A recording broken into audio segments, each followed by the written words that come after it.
déjà, et le coup de M, on ne savait pas, nous.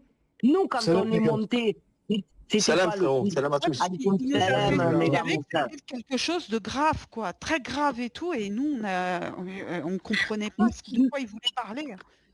Nous, on ne savait pas. Nous, on a découvert le poteau rose une fois. Là. Moi, C'est tellement grave. Je lui ai mis je le couteau sous la gorge virtuellement, lui disant maintenant t'as trop parlé, je veux des témoins, rends-toi couscous, il n'y a que moi pour témoigner. Merde. C'est sa parole contre parole de Haloufa. Ouais, bah ouais. Tu parles de Sofia, là, Kyliana? Salut, les gars. Je reviens, les gars. Non, de son homologue un homme, la pantoufle. Ah, le gros porc, ouais, je vous ai entendu parler de ce gros porc, là.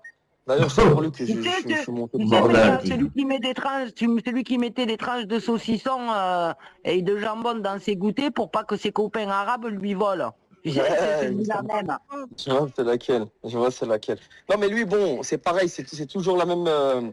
tu sais, il fait partie de ces pseudo-moralisateurs, parce qu'il y en a beaucoup, en fait, qui pour se faire voir, en fait, ils s'avancent comme étant les grands moralisateurs de la sphère, tu vois, ou de YouTube.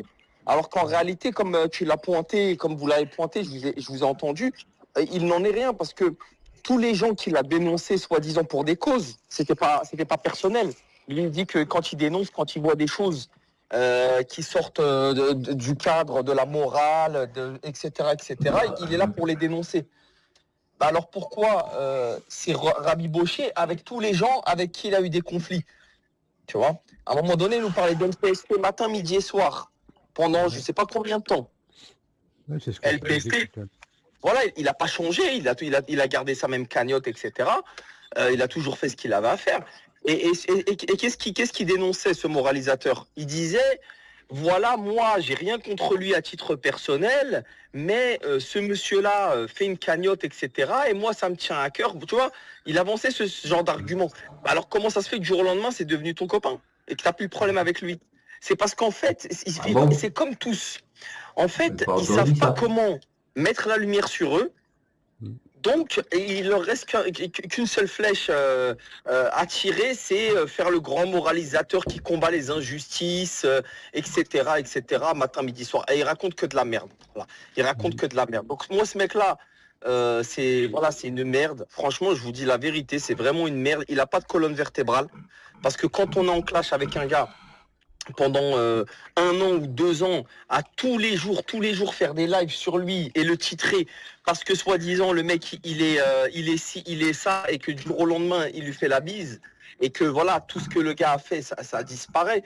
Oh bah c'est bon, on a compris qu'il y avait rien. Il faut même pas écouter cet individu. Voilà, il veut de la lumière. C'est un petit peu comme Samir à un moment donné, c'est des mecs qui veulent de la lumière et ils sont complètement incohérents avec eux-mêmes.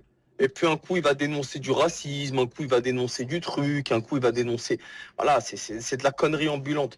Lui, ouais, Akira, toutes ces merdes-là, ça fait partie de la même catégorie.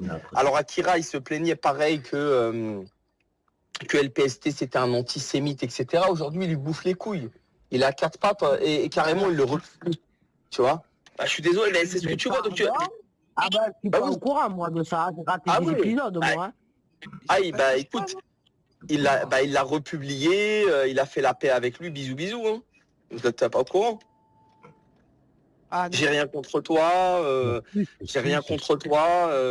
Bah tiens, il va te dire. On est d'accord? Ouais, non, ça s'est passé sur un live, ouais. Voilà.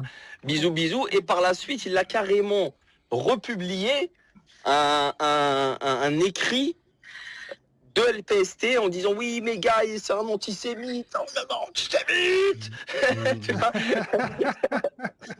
tu vois, et c'est pareil, LPST c'est pareil, c'est des gens, tu vois, leur vie c'est poubelle, tu vois, c'est donc c'est pas, ils vivent à travers chercher la bébête à des gens qu'ils apprécient pas ou desquels ils sont jaloux, tout simplement.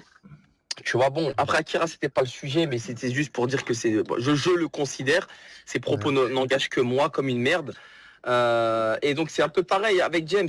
Pendant des années, nous avons du LPST, aujourd'hui, il se met à 4 pattes devant lui. Et il vient harceler Kyliana, tu vois, en prenant le témoignage d'une nana qui a quand même juré sur la tête de sa fille imaginaire que Marco il a violé sa mère, tu vois, donc c'est pour dire la référence d'honnêteté de cette dame, tu vois. Tu vois, le niveau d'honnêteté, elle a juré sur la vie de sa fille, la tête de sa fille, que l'autre il avait violé sa mère. Donc, tu sais, elle, quand elle dit quelque chose, moi je crois, enfin, quelqu'un de normal, il peut prendre ce qu'elle dit au minimum qu'avec des pincettes. Tu vois, tu peux pas, ça c'est pas des gens connus pour leur franchise, leur honnêteté. Sophia, quand elle dit un truc, Amara ou je sais pas comment elle est, tout le monde sait qu'il y a 90. Amara Simba. Amara Simba, là, il y a 90%, 95% de chances pour que ce soit faux. Elle nous l'a prouvé, ça. Et pareil, c'est du factuel. Quand elle faisait les fausses conversations avec Walid, machin, quand elle disait PSG, je sais pas quoi, je lui ai mis des trucs, des doigts dans le cul, j'ai pas compris. Il y a plein d'épisodes où elle a prouvé à tout le monde que c'était une mythomane et que tout ce qu'elle racontait, c'est que du mytho. Bah ouais. Donc, prendre une mytho comme preuve, venant d'un gars qui, voilà. En fait, tu sais, il y a un proverbe qui dit quand on veut tuer son chien, on dit qu'il a la rage. Et c'est exactement ça, tu vois. En fait, les gens, ils apprécient pas des gens pour d'autres raisons. Parfois, c'est parce que ces gens-là les ignorent. Parfois, c'est parce que ces gens-là sont plus intelligentes qu'elles, plus charismatiques qu'elles, plus éloquentes qu'elles, etc., etc., etc. Et donc, ils cherchent et ils se mettent à l'attaquer sur quelque chose. Et après, nous, on se défend sur cette chose-là, mais c'est pas cette chose-là, en fait, qui a un problème. Il y a une jalousie de fond qui en est la cause et la raison. Et même dans le clash. C'est pour ça que, tu vois, les gens, ils disent, bah lui, regardez, c'est un sale facho, c'est un sale truc. Et 2 semaines après, ils se font la bise. Mais il est plus facho, alors. Il tient toujours la même position. Quand on était en live, il a sorti un truc, mais si tu veux, qui était mais probant quant à l'amour qu'il avait pour lui-même, quoi. Et je lui ai dit, mais c'est pas, et tu demanderas à Leto et à RDS, j'ai dit, mais toi, c'est même plus un melon que t'as, c'est une planète, mon gars. Parce qu'il a sorti un truc, mais qui montrait l'ego, à quel niveau il se plaçait. Je me suis dit, mais là, on a pété le plafond, quoi. Là, c'est fini, on a pété le plafond de verre au niveau de l'ego. Il n'y a pas plus gros, quoi. Je me souviens plus que c'était peut-être Leto aura le souvenir. Bon, tout ça, ça se passe sur le live de Couscous. Je vais vous mettre le lien. Pour la suite, j'avais pas entendu ça, j'étais parti, puis je suis revenu. Magnifique.